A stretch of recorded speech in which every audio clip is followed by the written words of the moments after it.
This is the WWE and UFC complete a merger of $21 billion, which is actually absurd. Super absurd, super crazy news. I mean, I didn't see it coming. I don't know if this was coming down the pipeline and there was rumors about this. I certainly did not hear this whatsoever. From what I understand about this situation just generally, I thought the WWE and the UFC were like sort of two rams butting heads for like many, many years, especially with the athletes on both sides. But anyways, so it had been previously reported by CNBC that the WWE had been in advanced talks with UFC parent company Endeavor Group about handing over the reins to a new buyer following claims that Saudi Arabia's public investment fund wanted to scoop it up. Well, as of April 3rd, it has now been confirmed that Endeavor has purchased 51% of World Wrestling Entertainment, with WWE shareholders then maintaining the remaining 49% of the company. The price for the pro wrestling company is around $9.3 billion, with the merger taking Endeavor's two sport companies to a value of $21 billion. Actually really crazy. And this, oh my God, this picture goes so hard for no reason. Kind of. This picture goes so hard for no reason. But anyways, and it's actually crazy. Endeavor boss Ari Emanuel will act as chief executive for Endeavor's new brand, with Vince McMahon continuing to serve as executive chairman of the WWE. It is unknown if McMahon will return to his previous role in running day-to-day operations for WWE shows. Probably not. Probably not, especially with all the scandals that McMahon has been involved in, with like all the, wasn't there like $21 million of like hush money that he paid out for like sexual assault allegations or something or other, or like infidelity and all that kind of thing.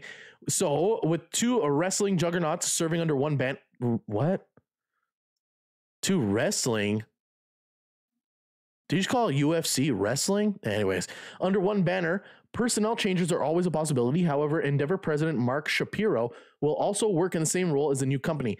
Dana White will remain president of the UFC, while WWE CEO Nick Khan will serve as president of the wrestling business. This news comes following the largest event of the year, WrestleMania, which finished up on April 2nd. On the first night, content creator and prime creator Trash Drink Logan Paul lost his first match for the company after a gutsy performance against one of the best in Seth Rollins. While the two fighting brands, that's a better way of describing it, fighting brands, under the same company, this could mean more collaborations and crossovers between the two might be on the horizon. However, time will tell exactly how this potential deal plays out. And actually, you know what? That's pretty much my thoughts on the situation. I think if anything at all, it's cool in the way that this might provide the ability for easier collaborations, because contract signings are going to be so easy. There's always been this like sort of chirping back and forth between the UFC and the WWE for some reason. I don't know why. I think a lot of UFC fighters call like WWE pretend bullshit, the kind of stuff, and for good reason. Of course, it's acting for the most part. I think the stunts that they do are real. It's a real danger. And it's a real athleticism. There's no debate about that. Certainly not. But, you know, the whole acting thing puts a bad taste in people's mouth, of course. And it's like, you know, childish and immature, whatever.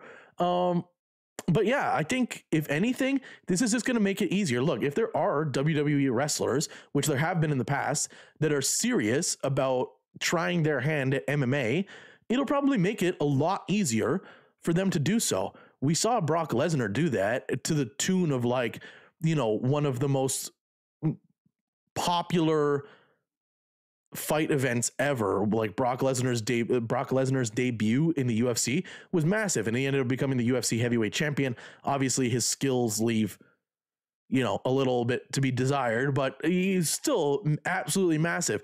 Then there was the whole CM Punk thing. You know, that didn't really go that well for the UFC, but it's pretty crazy. I mean, it's pretty crazy to think about. On the flip side of that, then you also have people transitioning from the UFC to WWE, and that might make both. I think personally, if you have the biggest megastars in the UFC being able to smoothly transition into WWE really easy like this, I think that's going to provide more to both brands simply for like collaboration purposes than anything else. Not even if they wanted to completely quit MMA and go do like wrestling entertainment. I don't think it would be like that. I think if they wanted to do both at the same time, it would be possible. Like think of it like a Nate Diaz thing. Like if Nate Diaz had like, you know, this is just a hypothetical, 2 more fights on his UFC contract, but then he wanted to go do a stint, like a little, you know, back and forth, whatever, with the WWE, how easy it would be now for them to transition to do both. Obviously, like a little bit of contract negotiation, but they're both on the same umbrella now. Super, super easy. So I think that in terms of both brands, like makes the most sense in that regard, and something that might benefit them both is just the sort of back and forth to be able to do, you know, go from one to the other. I think it's going to be really interesting to see how it plays out. Now, negatives, like if we're going to do a pros and cons thing on all this kind of stuff, I think maybe if I'm being 101% totally honest with you, I think maybe some hardcore MMA fans are really not going to like this merger, because they're going to think that it's going to bring in a lot more like acting and drama and like whatever to the UFC, and they're not going to like that. They're going to be like, it's about the fighting, it's about this, it's about that, whatever. They're going to, you know, pick a problem with it. And then on top of that, I think a lot of people are also going to be of the mind of like, oh, now the UFC is scripted. Like, yeah, that might be a little bit of a low IQ opinion. I think a lot of hardcore fans might like, you know, start tossing that around at like every event because of the merger. Oh, WWE and UFC. Well, the fucking UFC is confirmed scripted now because now they're both under the same banner.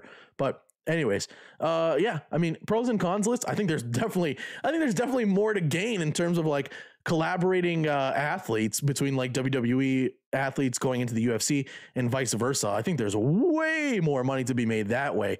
And that's like a pretty fucking smart deal, if I'm being totally honest. But, you know, cons list, it might do a little bit of brand damage potentially to UFC. I could see it doing brand damage to the UFC.